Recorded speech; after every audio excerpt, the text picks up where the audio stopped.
Okay everyone, I'm going to start out with the first look at Unity. You will have had explained to you what Unity is in terms of it being not just a games engine but something that we can use to create virtual reality, augmented reality applications and all sorts.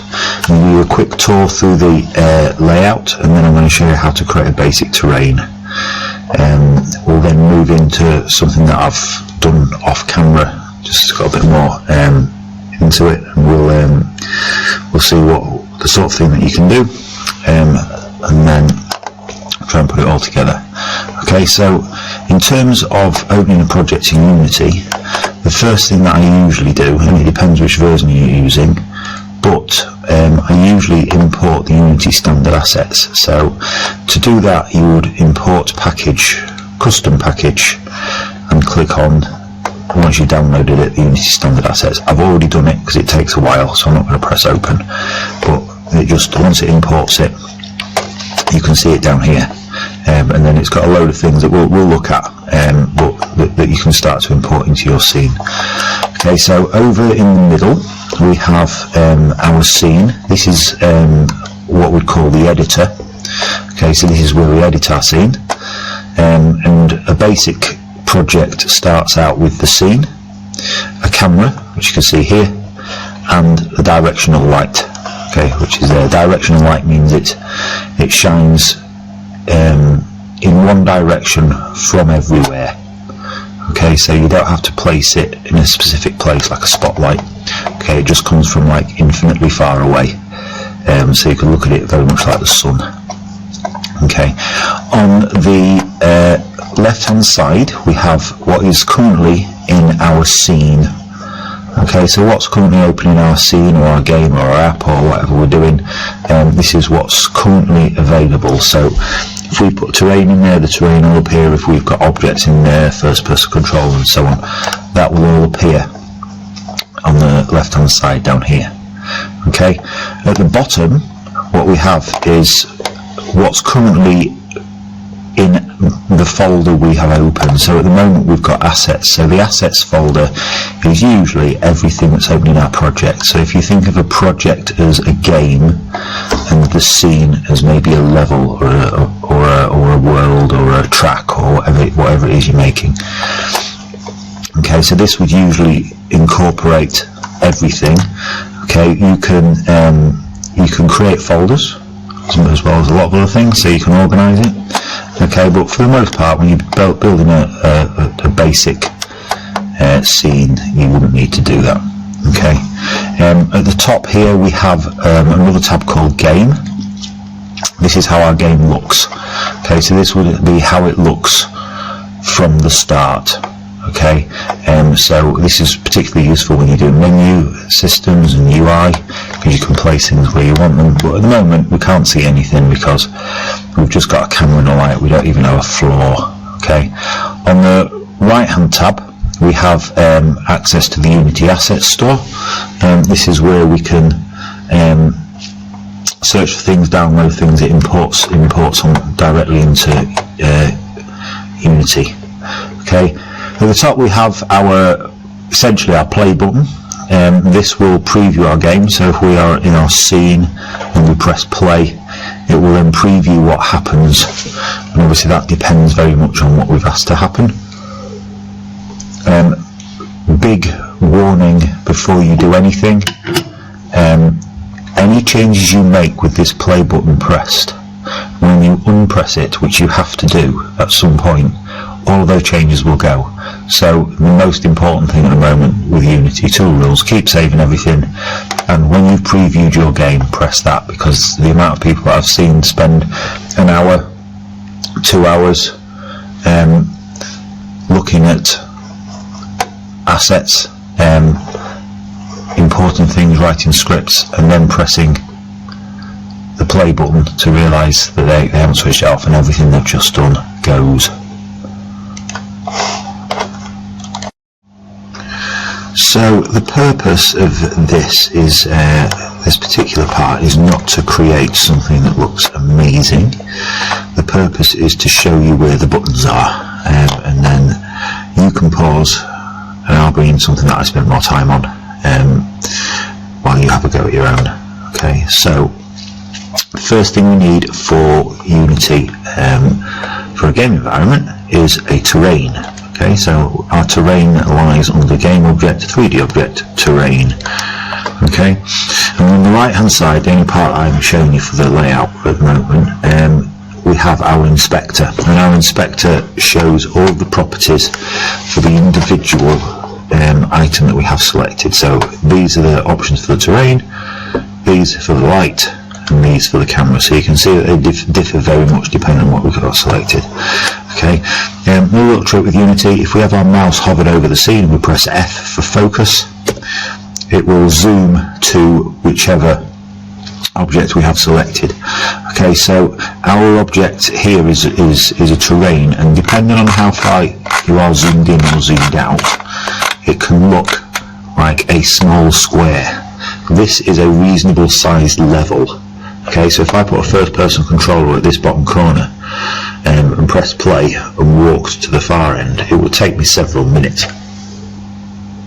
Okay, you don't just walk across it in a matter of seconds. Okay, so when you're drawing things like mountains and placing trees and putting objects a certain distance away from each other, bear that in mind. You will have to do some testing, but this isn't like a housing estate, okay, where you put the houses, massive houses around the edge. Okay, you need to be aware of the scale of it. Okay, so in terms of setting up our terrain, we have our paint terrain button here. Okay, if we click on that, we get a drop-down menu. So the first few things that I'm going to show you guys is raise or lower terrain and set height. So if we have raise or lower terrain, this allows us to paint in our, what we call mountains, hills, just different levels of terrain. So if I click on that, what we have is a range of brushes. So if I pick the soft brush here, if you've used Photoshop you'll know what that is, and we change it, the size 20 is okay. Let's actually we'll make it 30 actually. Okay, and the opacity is the strength, so we're going to maybe put the strength at 20. Okay, so if I draw on my terrain like this, we have a reasonably small brush creating reasonably low mountains. If I change the opacity to 60, what we will then do is we will be able to draw much larger mountains. Just restarted that. I will tell you why. It was slowing down because it was automatically baking the illumination and lighting settings. So if I just show you there, I've taken off real-time global illumination and baked global illumination. We can put it back on at the end if we want to, but having it open in the editor, especially when you don't have a supercomputer, it does struggle. So I'm going to go back to painting with this. Okay, so you can see with 60 we get a larger effect. If we change the brush, we get a larger effect. If we change the brush style, we can get a very different effect, different type of mountain. Okay, and so on. Okay, the next setting on the paint terrain is set height. Okay, so I'm going to pick this brush. I'm going to pick 30 and 30.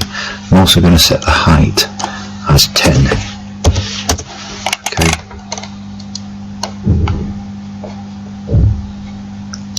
So what we're going to do, let's pick this brush actually. We are going to raise the height of our scene to a particular level. Okay. The idea behind this is that it gives us a good basis for putting things like water in. So again, I'm not going to make much of a meal of it, I'm not going to spend much time on it, just show you the techniques. Okay, we're just going to leave that there for now. The next thing I want to show you is painting the texture. Now, because I've imported the standard assets, I should have some textures. So if on my drop down menu I go to paint texture, I have edit terrain layers and I can create a new layer. Okay, and you will have to scroll down with only 3 or 4 in the standard assets, but you can download or create as many as you like. So this is one, grass is one, we have a mud rock somewhere and a sand. There's the mud rock.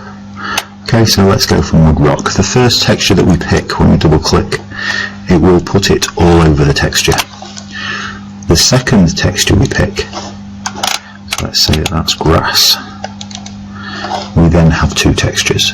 Okay, and we can select one or the other, and the brush options are very similar to what they were with the raising and lowering of terrain. So what I can do now is I can paint in, so it's assuming that the scene is going to have some muddy rocks on the mountains and then some grass. I'm not going to worry too much about the lower part of it because I'm going to put water in there anyway. Okay, and then you can do that with as many or as few textures as you like. You can keep adding. Okay, in terms of foliage, look at this button, which is paint trees, and again, similar to textures, we can add a tree, and at the moment it will say there are no game objects for that. So if we click on here, we can then go through. We have a broadleaf. Okay, one's for mobile, one's for desktop. So for me, I'm going to pick desktop. I'm going to click on here and click add. Okay, the brush size is okay, but the density is much bigger than I want it. So I'm going to change it to 10. Okay, rather than drag, because you tend to, when you click and drag on a terrain, you tend to draw a really close line of trees. I tend to place them, because you get a little bit, if you get one where you don't want it, you can hold down shift and click. So create one, hold down shift, click, get rid of it. If you want another tree, it's exactly the same process. It's very similar to the textures. So we're going to pick conifer, click add, and we can start to add our textures there, our trees, sorry, to our terrain. Okay, we do have another one, but it's a palm tree, so we'll probably not bother too much with that. 2 things that I'm going to show you now before we move on. The first one is water. So if I click on my assets folder here and just type water in, I get quite a few options. So this is all prefabs, the effects, the speculars, the scripts, everything. So it can be quite confusing. The one that I want is this disk here. We have Water Pro Day, Water Pro Night. I'm not going to mess about with the environment settings, so we'll stick with day, and I'm just going to drag it in. Okay, I'm just going to bring it slightly above the terrain, and then I'm going to scale. Okay, we can change the size of it, the dimensions of it, so we could do it this way, and then rotate if we want to be a little bit more efficient with the way it's working. But it's most of the effect is the script, so it's not going to affect you too much. Okay, if we zoom in, you can see already, even in the editor, we're starting to get a little bit of a reflection. And the last thing that we're going to add for this is a first person controller, so that we can have a little bit of a wander about. So I'll come back to my assets, I'm going to go into here and I'll type first, and I'm going to get these options. In this folder I have another folder called prefabs, and this FPS controller is the one that I want, so I'm going to drag that over to there, and I'm going to press F. The important part is, as I mentioned, is to make sure that this capsule is above the terrain so that it doesn't fall through. And then I'm going to press play. I'll just show you the sort of thing that you can create. It's nothing spectacular, it took me very little time, but you can see I have the trees look reasonable close up. We go over to our water, and you can see we have quite a nice effect. We have some decent reflections. and so on.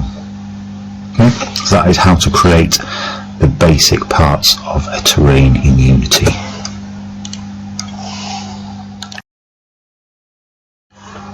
So what you can see here is a scene that I'll spend a little bit more time on. Okay, so we have some sort of mountain terrain area. Okay, we've got a large corner of the terrain has been lowered with a stream in there and water and trees. The purpose of this is to show you guys how to import various assets. So what you'll see here is I've got a wooden bridge that I've downloaded, I think from Unity Asset Store, and I've dragged the folder into Unity. Okay, so what you'll see is as I scroll through, I can find the bridge and I can drag it into my scene. Okay, and I drag it to where I want to place it and press F, and it will focus. And then I use the move, scale and rotate tools as I need to get those put in place.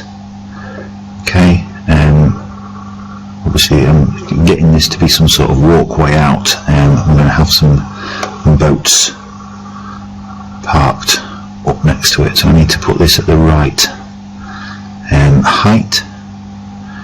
Okay, and then once I'm happy with that,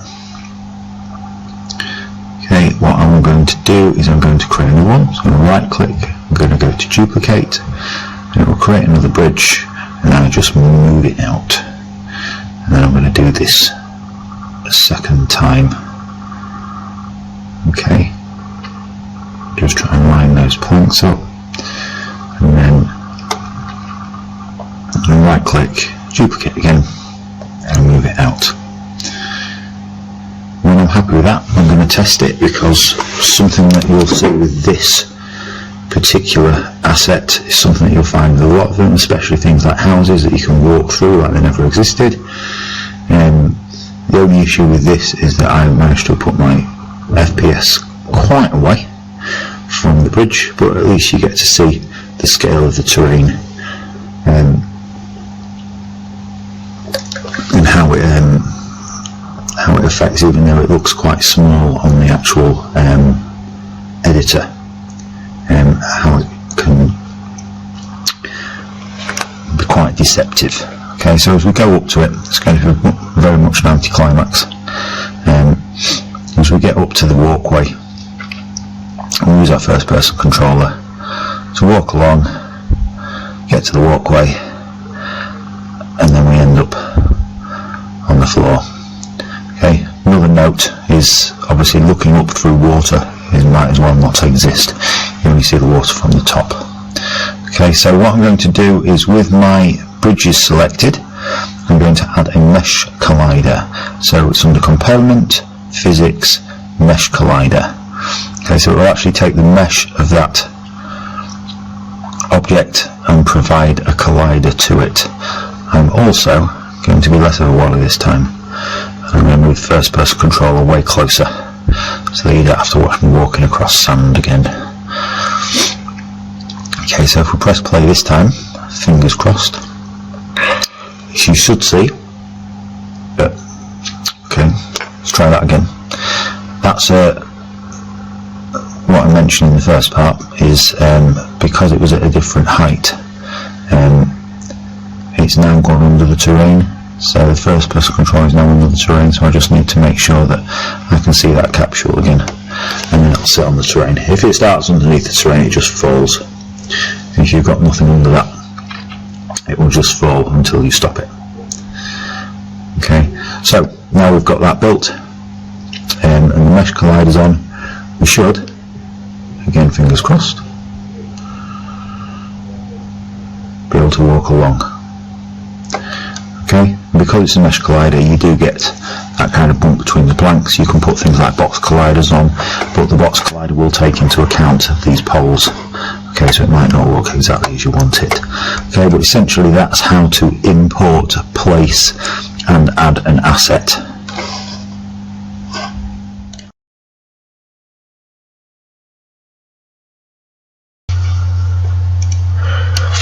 Right, okay, so what you can see here, guys, is I'm not going to say finished product, but it is certainly more finished than it was.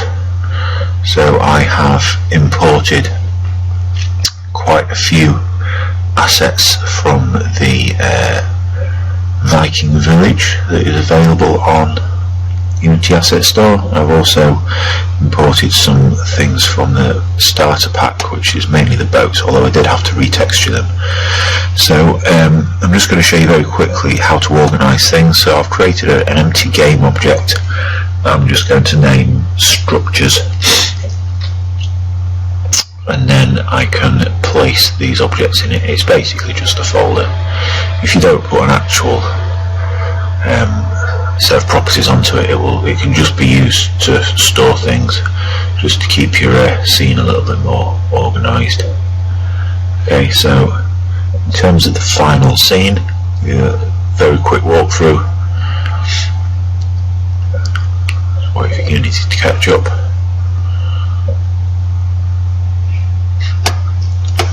And there you can see it.